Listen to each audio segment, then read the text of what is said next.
Bonjour à vous, bienvenue sur la vidéo du jour.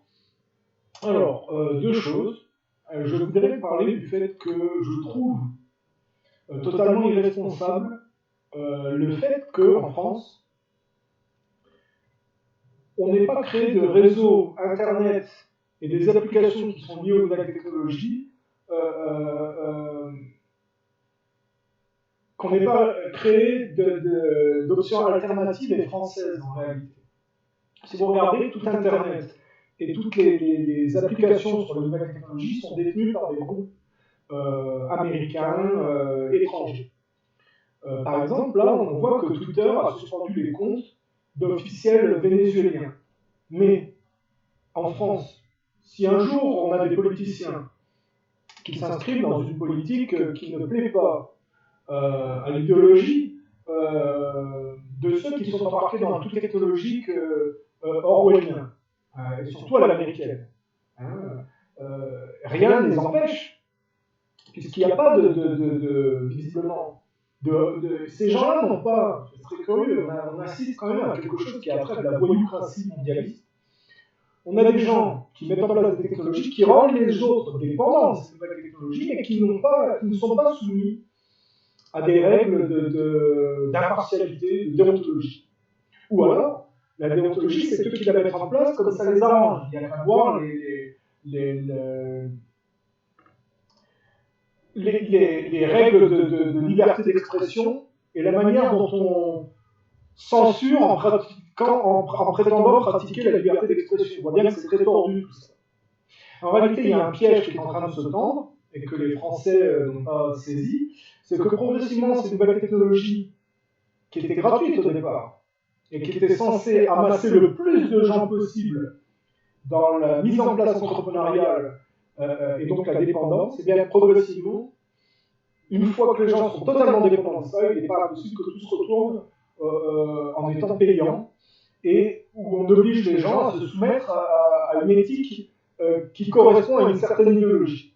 Et je trouve que pour les responsables politiques français, par exemple pour Pôle emploi, d'être obligé de passer par Facebook, pour mettre en place des levées de fonds, pour quoi que ce soit, vous êtes obligé de passer par des groupes mais qui ne sont pas français. Et les Chinois et les Russes sont en train de mettre en place des alternatives au point de vue de la dépendance Internet et des nouvelles technologies. Mais en France, non, rien. Comme si, en fait, l'anglo-saxonisation était acquise. Et je rappelle que tous les Français ne sont pas pro-anglo-saxons et pro-tout technologique. Voilà. Et les Français en payent le prix, puisque, effectivement, la NSA, les services d'espionnage, et notamment des brevets et industriels, passent par, effectivement, la captation par le téléphone portable et par les logiciels, effectivement, pour lesquels nos ordinateurs ou tablettes tactiles sont. Et je trouve que de la part de politiciens français, c'est quand même assez. Donc, j'ai envoyé une lettre à Nicolas Dupont-Aignan, à Asselineau, François Asselineau et à Marine Le Pen, en alertant sur le fait de la dépendance. Parce qu'il y a vraiment une atteinte à la souveraineté d'un pays, de la même manière que pour tout ce qui est eau, électricité, gaz, il me paraît totalement absurde qu'un pays accepte que ces privatisations se fassent au bénéfice de pays étrangers. Là, où est la souveraineté, si vous voulez, nationale, où est l'indépendance? C'est problématique. Alors maintenant, pourquoi je fais cette vidéo et pourquoi j'expose ce point de vue?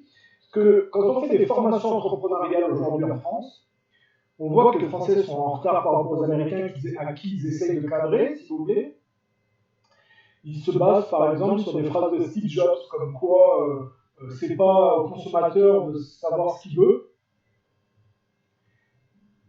En réalité, il faut comprendre que finalement, on manipule l'inconscient collectif pour rendre les gens dépendants à des effets de mode consuméristes. Et des gens pourraient me dire non, c'est pas vrai, c'est autre chose, gna gna. Moi, j'ai anticipé cette chose-là, j'ai été voir ce qui se passe actuellement. dans les universités de formation aux modes entrepreneuriales de demain. Et en réalité, les questions déjà de coupler les gens dès leur naissance à une marque. C'est là qu'on voit que les critiques sur le monde orwellien qui est en train de se mettre en place, où on exclut l'humain pour en fait y substituer les mathématiques et une matrice en fait totalement superficielle, tout ça, toutes mes analyses ne viennent pas de rien, elles viennent de l'observation des formations entrepreneuriales et aux méthodologies économiques dispensées par les anglo-saxons actuellement. Les Français sont en train d'essayer de cadrer à ce qui se faisait il y a 10, 15, 20 ans dans les pays anglo-saxons. Mais quand vous allez voir ce qui se passe actuellement dans les pays anglo-saxons, vous vous rendez compte de où ça va.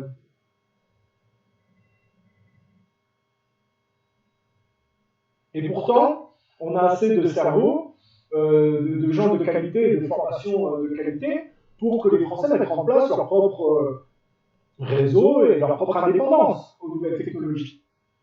Au lieu de ça, les gens de qualité sont débauchés par les pays anglo-saxons pour accroître leur potentiel de compétition et développer effectivement leur arsenal et leur méthodologie économique.